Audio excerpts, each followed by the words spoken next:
I see it over and over again. Y'all are butchering your mixes with stereo width plugins. Let's discuss. What is up, Moam fam? Today, I want to talk about stereo width plugins. And the ones that screw people up the most are spreaders, imagers like the Waves S1, the Isotope Imager, Brainworks BX Solo, and a billion more you can just Google search for.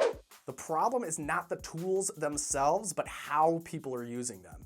If you don't use these kind of things the right way, you end up mangling your mix and just kind of smearing the sound. Okay.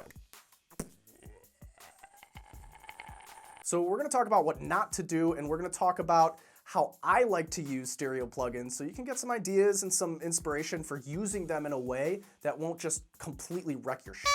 But before we kind of dig in here, I just want to be very clear that this is more of an advanced technique. And I say this to my students all the time. I say it in videos all the time, but I think it's worth just kind of reiterating and mentioning again here. Advanced techniques are not going to magically transform your productions overnight. It's the tools like volume balance, panning, EQ, compression, reverb, delay, even saturation. These are the tools that make the biggest impact on your mixes. So if you're not able to consistently pump out solid mixes just using these tools, you shouldn't even really be messing around with stereo imaging plugins.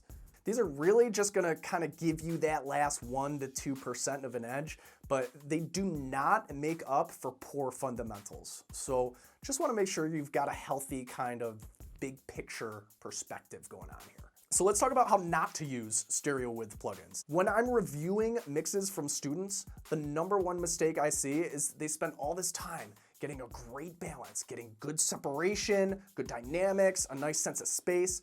All is right with the world, but then they slap an imager on the mix bus and destroy all of that hard work. Now, I'm not saying a little bit of imaging on the mix bus is bad or anything. You can absolutely use this in a tasteful way. We're gonna talk about that in a little bit.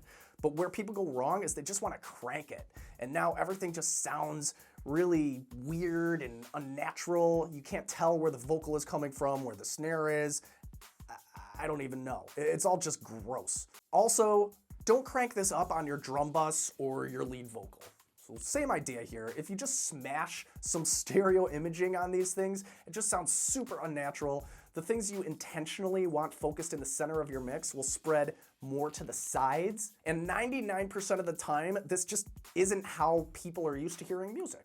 The only exception here would be if you're into some really kind of psychedelic experimental stuff where you intentionally set out to break all the rules. Then you can just ignore everything I'm saying. Anyway, those are the 3 big mistakes that I see happening, using too much stereo imaging on the mix bus, on the drum bus, and on the lead vocal. And the common denominator here is really just using too much. It's over-processing, which is really a danger when it comes to using any plugin. But that's a rant for another day. So let's talk about how I like to use stereo imaging plugins, stereo width plugins. And I've really kind of been able to boil it down to 3 main ways. The first is subtly on the mix bus, not cranking it up to 11, but maybe just a touch so that it's actually more felt than heard. So I like to use Isotope Imager. It's a free plugin, just Google Isotope Imager, and I might bring up the slider to somewhere between 10 and 20%, something like that. Maybe 25, absolute max. And this isn't something that I do with every single mix either. I only use this technique if that's what the song really needs in order to inch a little bit closer to my references. Now, the second place I love to use stereo width plugins, can you tell I'm getting excited about this? This is probably my #1. It's on individual instruments to just kind of declutter the center of the mix.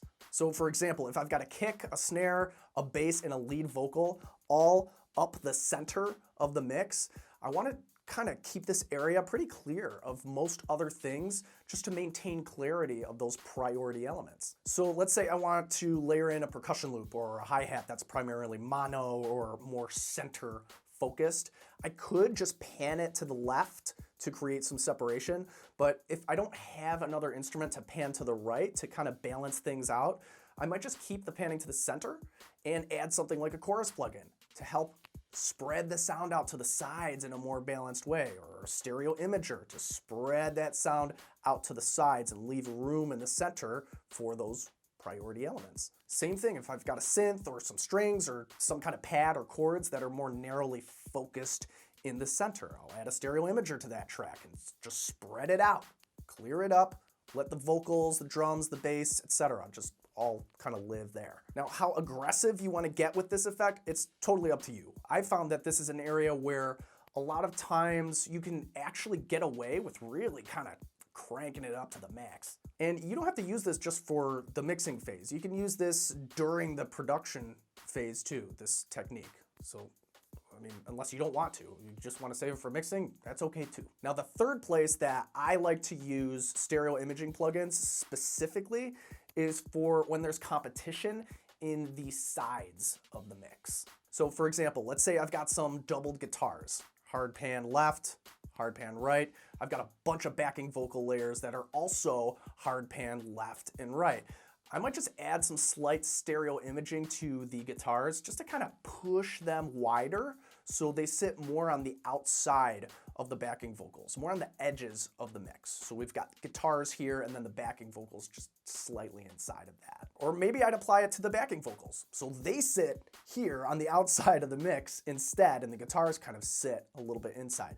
It's totally up to you on how you want to approach this. You might just find that you get the separation you want with just some basic EQ, and that's also a correct answer.